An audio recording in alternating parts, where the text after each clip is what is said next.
The crystal chandeliers of the Grand Monarch Hotel ballroom dripped with light, casting a golden glow on the 50 or so guests gathered for my father-in-law's 70th birthday. My wife, Sarah, sat beside me, her hand resting delicately on my arm, but her eyes were scanning the room, making sure everyone saw her family's success. Her father, David, stood near the towering 5-tiered cake, a smug grin plastered on his face as he accepted congratulations. Her brother, Mark, clapped him on the back, his laughter echoing a little too loudly. They were the picture of prosperity, the kings of their little world. I felt the familiar weight in my chest, the silent pressure of being the outsider, the failure they graciously tolerated. The host tapped the microphone. "And now, a few words from the family." Mark went first, delivering a gushing, sycophantic speech about their father's business genius. Then came Sarah, my own wife, who spoke of his generosity and unwavering strength, conveniently forgetting the nights I'd worked to pay for her master's degree. Finally, my father-in-law gestured to me.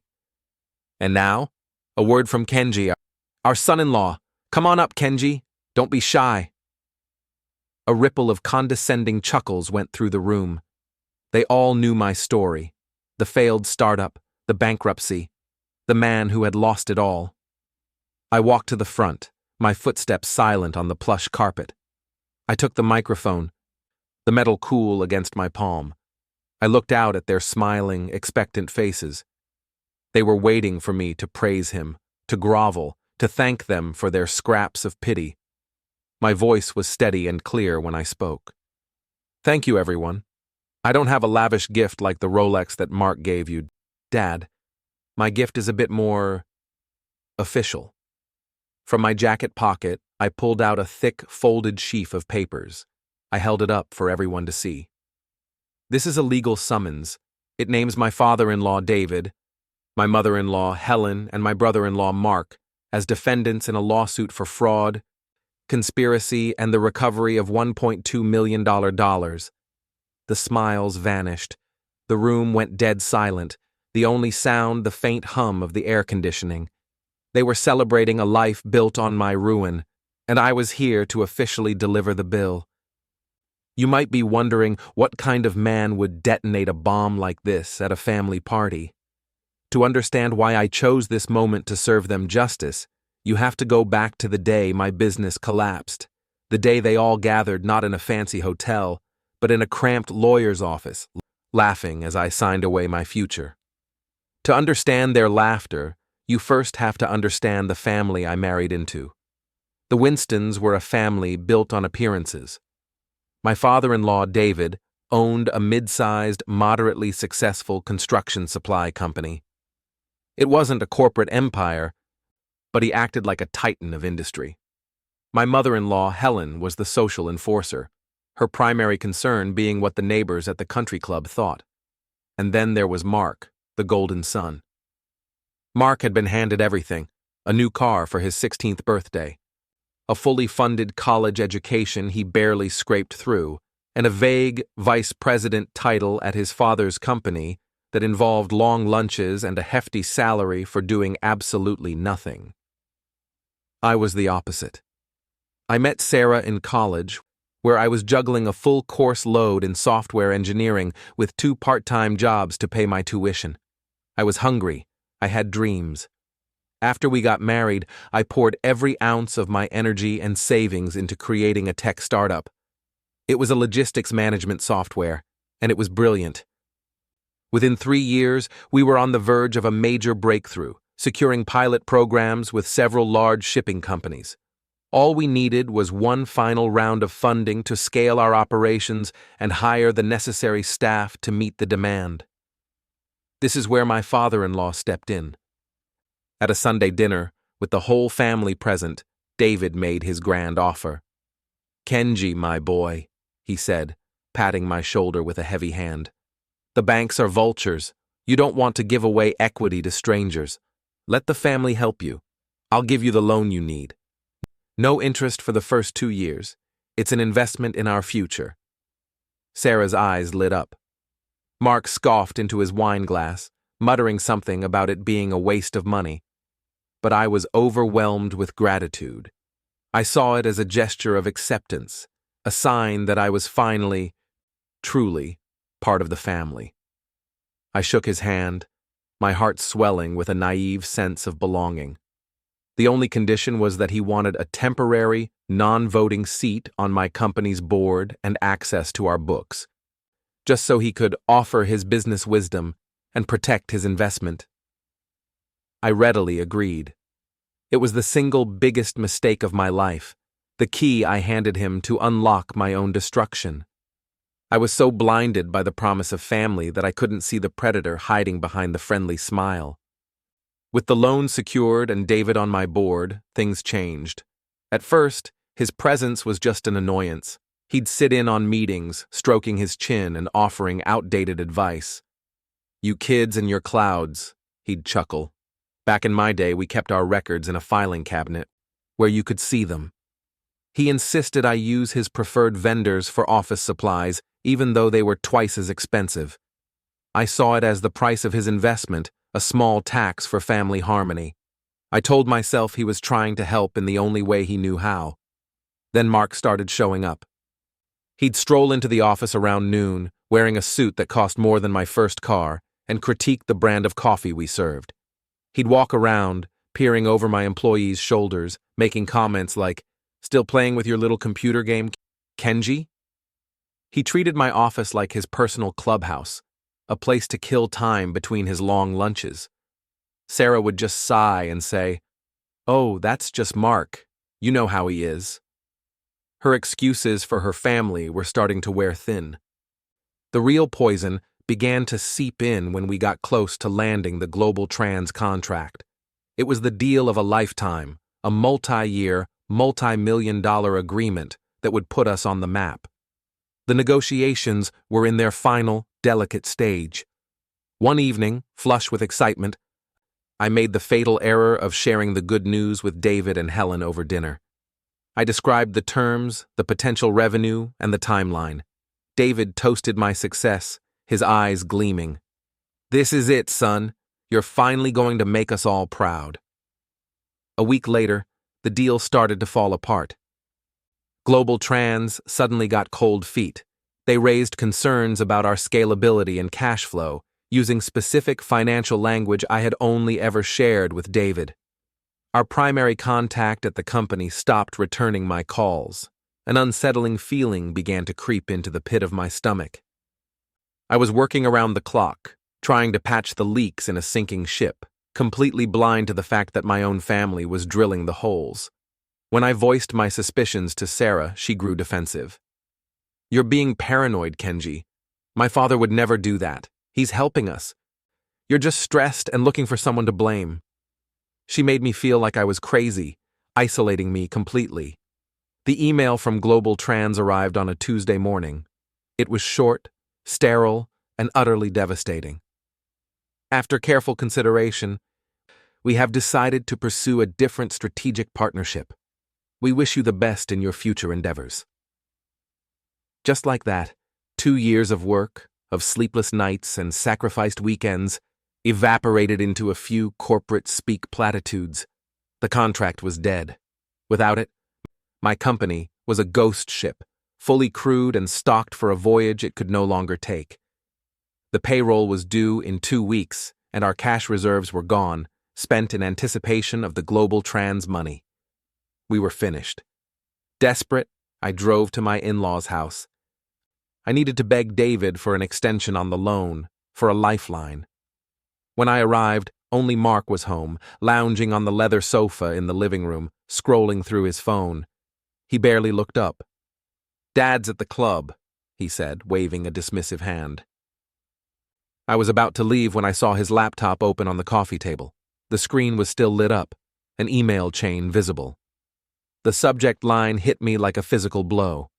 "Project Takedown." My blood ran cold. I walked over and looked at the screen.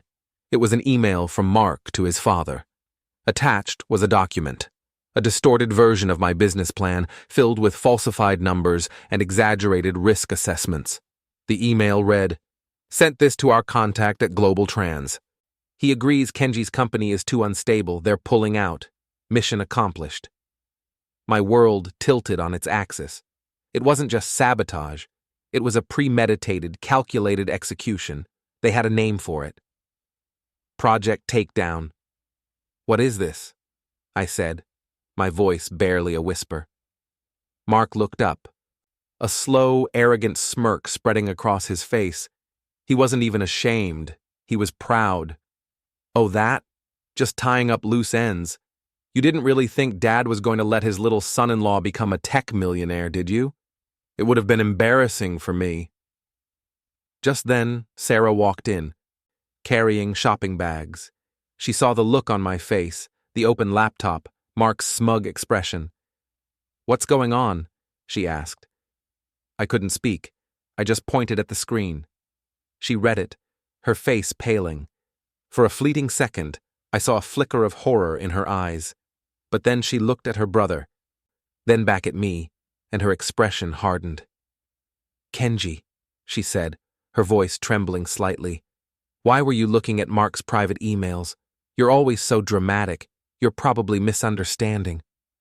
Misunderstanding? The word hung in the air, thick and suffocating. I looked from the incriminating email to my wife's face, searching for the person I married. She wasn't there. In her place was a Winston, a soldier loyal to her clan. I didn't shout. I didn't argue. A profound and desolate calm settled over me. I turned without another word, walked out of their house and drove away, leaving my marriage and my old life in the rearview mirror. The next few weeks were a blur of legalities and humiliation. I met with a bankruptcy attorney, a tired-looking man in a cheap suit who spoke of Chapter 7 and liquidation like he was reading a grocery list.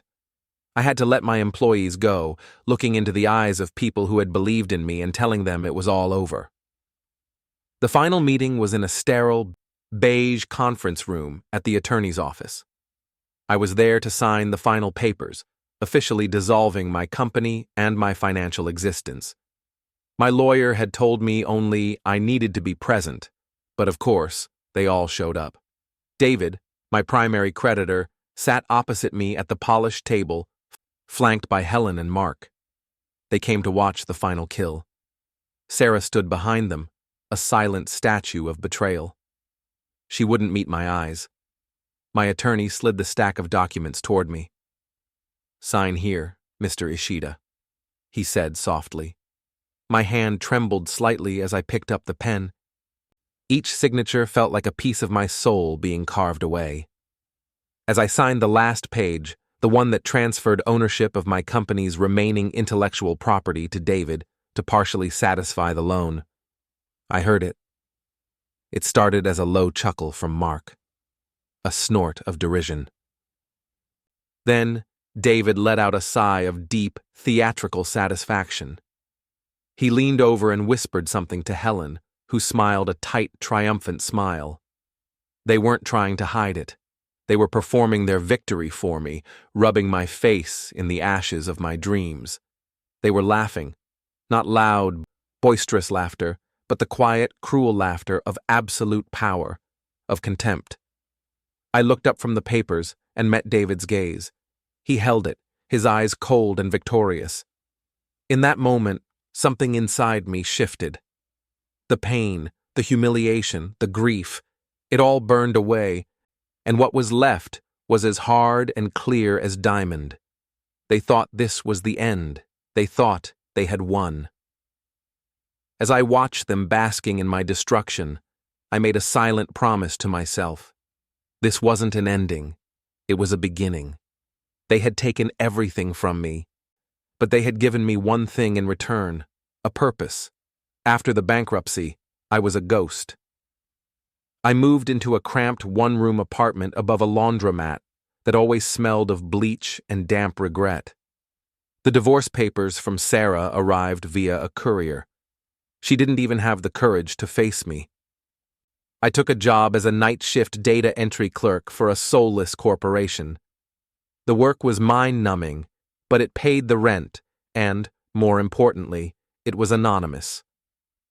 To the Winstons, I had simply vanished, a failed experiment swept under the rug. This was exactly what I wanted. They needed to believe I was broken, defeated, and irrelevant. My life became a simple, monastic routine: work, eat, sleep, and plan. My rage had cooled into a single, sharp point of focus. In that lawyer's office, David had taken ownership of my company's code, my intellectual property. He thought it was just a digital asset he could liquidate. He was a construction guy. He didn't understand software. He didn't realize he'd taken possession of a complex system I knew intimately, one with backdoors and diagnostic tools that only I understood. He had unknowingly handed me a key back into his world, but my revenge couldn't just be about getting my software back. It had to be bigger. It had to be about justice. I started thinking about David's own business. He always presented himself as a self-made man of integrity. But I remembered small inconsistencies. I remembered him boasting about winning a huge contract to supply materials for a new city government building, underbidding a major competitor, Titan Materials, by an impossible margin. At the time, I'd been impressed. Now I was suspicious. How could a mid-sized company like his undercut a giant like Titan so dramatically? I needed help. I called Alex, my former lead developer, the most brilliant coder I'd ever met. I'd had to lay him off with almost no severance, yet when he heard my voice, there was no anger, only concern. I met him at a cheap coffee shop and laid out everything: the sabotage, the emails, the laughter. I told him my suspicion about David's business. Alex listened intently, his expression hardening. "They didn't just ruin you, Kenji. They stole from all of us," he said. "What do you need?" I had my first ally. My plan began to take shape, built on two pillars: the secrets hidden inside my old software, and the secrets I was sure were hidden inside David Winston's perfectly constructed life. Our first move was digital. David, in his infinite ignorance, had ordered his IT guy to install my logistics software on his company's main server. He thought he was sitting on a valuable asset.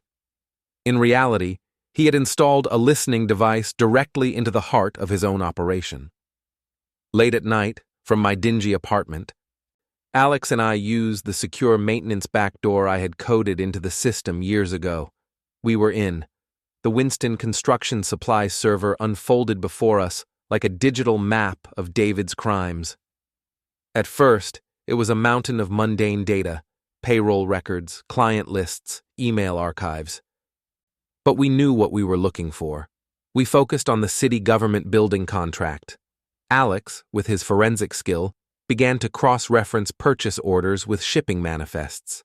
And there it was. A discrepancy, small at first, then widening into a chasm of fraud. The purchase orders showed David's company buying low-grade, non-structural steel from a cheap overseas supplier. But the shipping manifests and invoices billed to the city listed high-strength, premium-grade steel, compliant with strict building codes, at a 300% markup. He was swapping out materials, endangering lives, and pocketing millions. The key that unlocked everything was Mark's stupidity. David had given his son the meaningless task of modernizing the archives. In his characteristic laziness, Mark had simply scanned decades of old paper records and dumped them onto the server in poorly labeled folders, creating a searchable database of his father's corruption. We found the evidence trail for dozens of projects, going back over 15 years. It wasn't a one-time crime. It was his entire business model. The Winston family fortune, a country club membership, Sarah's expensive education, Mark's sports car, all of it was built on a mountain of fraudulent invoices and cheap concrete. But the most damning discovery was a separate set of books, a meticulously kept password-protected spreadsheet hidden deep in a nested folder. It was David's real ledger. It not only detailed the material swapping scheme, but it also listed a series of large, regular payments to a consultant, a city building inspector, who had been signing off on David's projects for years. This wasn't just fraud, It was bribery and conspiracy. As I stared at the screen, at the cold, hard numbers that laid out his empire of lies, I felt no joy. I felt a chilling clarity. The man who had lectured me on business ethics, who had called my dream a foolish risk, was a common crook, and I had everything I needed to prove it. For a week, Alex and I worked silently, meticulously. We downloaded every file, every email, every doctored invoice, and every damning spreadsheet from the Winston construction server. We made multiple encrypted copies, storing them on secure drives and cloud servers, creating a digital arsenal that was both irrefutable and indestructible. The evidence was secured. Now it was time to build the weapon. I met with Alex and laid out my plan. Sending this to the DA is plan A, I told him. But it's not the only plan. That gets them prison time, but it doesn't make me whole. It doesn't repay the people we had to fire. It doesn't erase the laughter. I explained my two-pronged attack. We would prepare one package for the authorities, the district attorney, the IRS, and the state licensing board. But before we sent it, we would launch a civil attack. First, I had to stop being a ghost. I quit my data entry job. I took the meager savings I had scraped together and formed a new consulting firm. On paper, it was just a name, an LLC, but it gave me a shield of legitimacy. I rented a small, serviced office in a downtown high-rise for a single month. I bought a perfectly tailored dark gray suit. The day I put it on and looked in the mirror, I wasn't the broken man from the bankruptcy hearing anymore. I was the CEO of my own retribution. Next, I found my shark. His name was Julian Thorne, a litigator with a reputation for being brilliant, ruthless, and extraordinarily expensive. I got a 30-minute consultation. He listened to my story with polite disinterest until I slid a single USB drive across his desk. "A small sample of the evidence," I said. He plugged it into his laptop. As he scrolled through the files, the dual ledgers, the inspector's payment schedule, his bored expression melted away, replaced by the hungry gleam of a predator who'd just caught the scent of blood.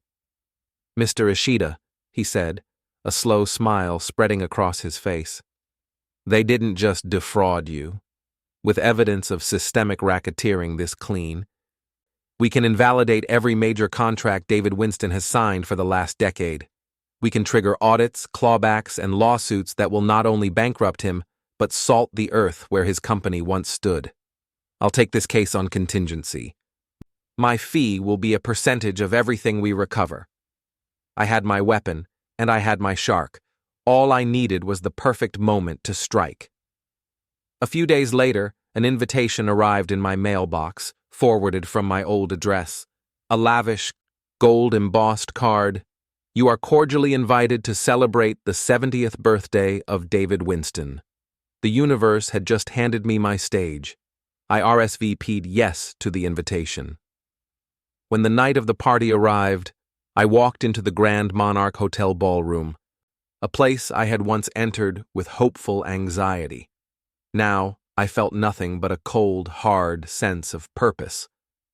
I saw the crystal chandeliers, the ridiculously large cake, the guests in their fine clothes, and I saw it all for what it was, a monument to a lie, paid for with stolen money and public endangerment. I took my seat next to Sarah. She flinched when I sat down, surprised I had even shown up.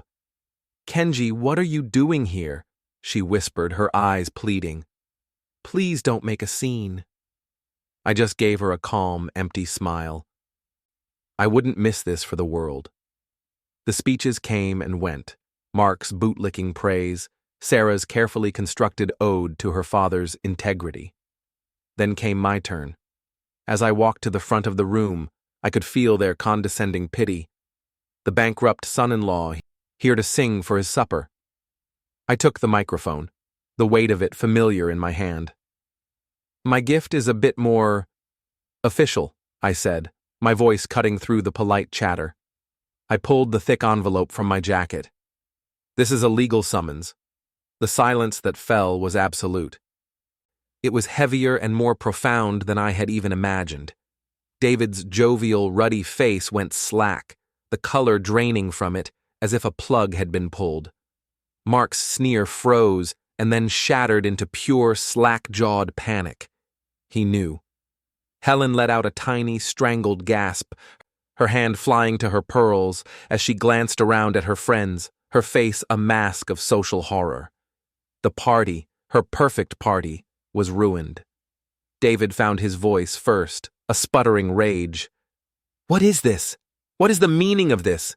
You're a liar. You're pathetic." I ignored him, my gaze sweeping across the room before settling back on him. My voice remained level, almost conversational. "The lawsuit names you, Helen, and Mark as defendants," I said clearly, ensuring everyone could hear. "The charges include fraud, industrial espionage, and conspiracy related to the deliberate and malicious bankruptcy of my company. We are seeking $1.2 million in initial damages." I paused, then looked directly at David. "And for you, David, we've also included a separate civil RICO charge for a pattern of racketeering, specifically for bribery, and knowingly supplying substandard building materials to city government projects." A wave of murmurs swept through the crowd. I saw a few prominent businessmen staring at David with new, calculating eyes. I placed the summons on the gift table right beside Mark's shiny new Rolex.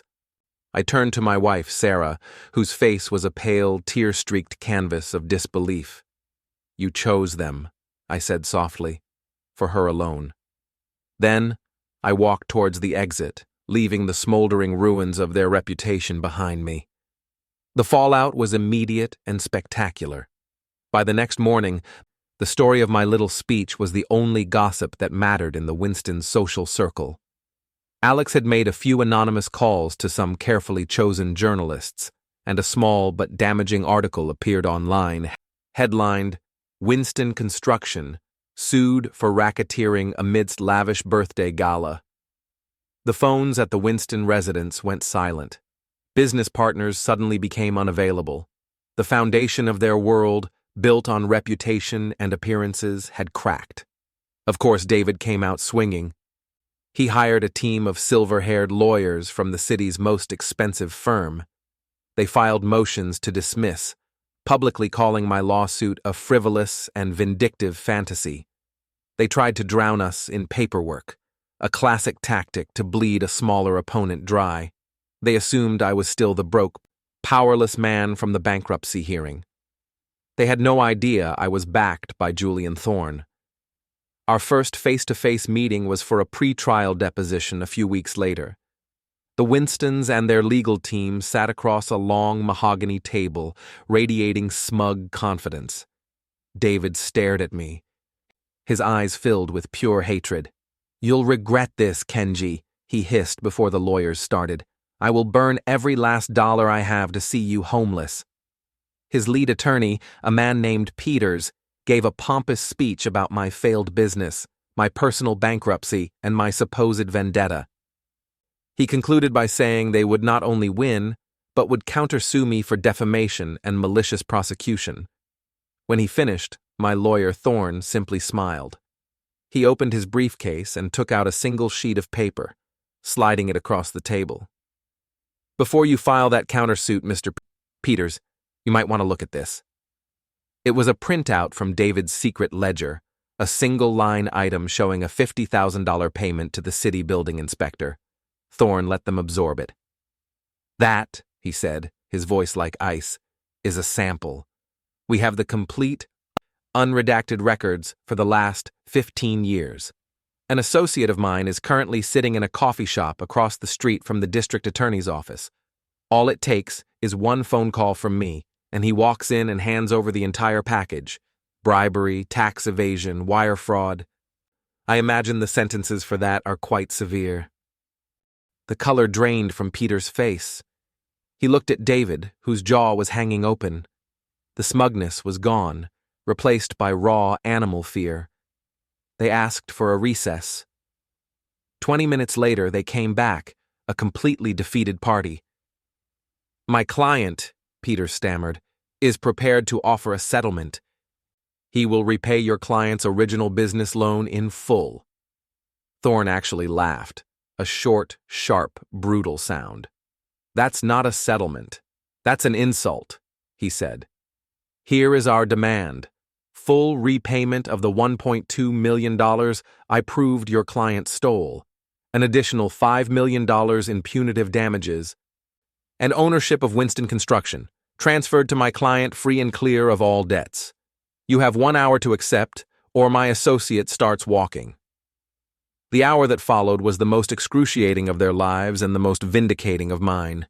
Through the conference room's glass wall, I could see them arguing. David's face was purple with rage, his hands gesturing wildly.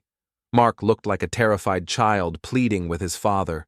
Helen was simply staring into space, her perfect world having crumbled into dust around her.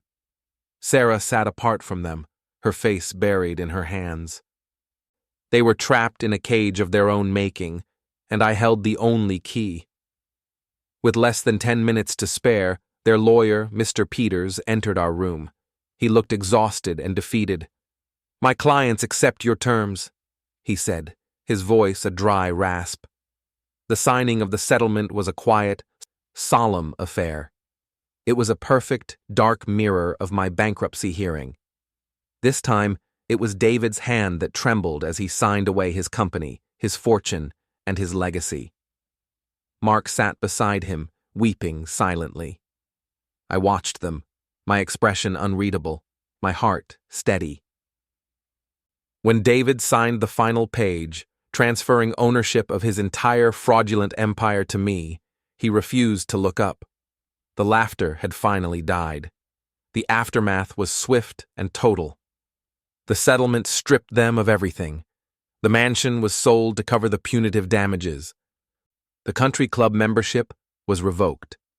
The friends who had once flocked to their parties now crossed the street to avoid them. David Winston, the man who saw himself as a king, was now just a disgraced old man living in a rented apartment. Last I heard, Mark was working the night shift at a warehouse, the first honest job of his life. A few weeks later, my ex-wife Sarah called me. Her voice was thin and shaky. "Kenji," she said, "I'm so sorry. I was wrong. I should have stood by you. Can we talk?" I let the silence hang in the air for a moment.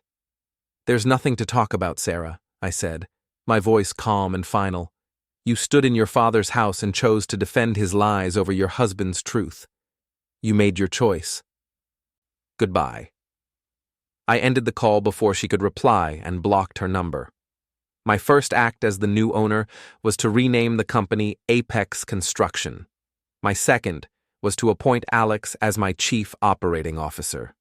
Together, we initiated a full public audit of every project David had ever touched, creating a restitution fund to repair the damage he had done. We were building something new from the ruins of his corruption.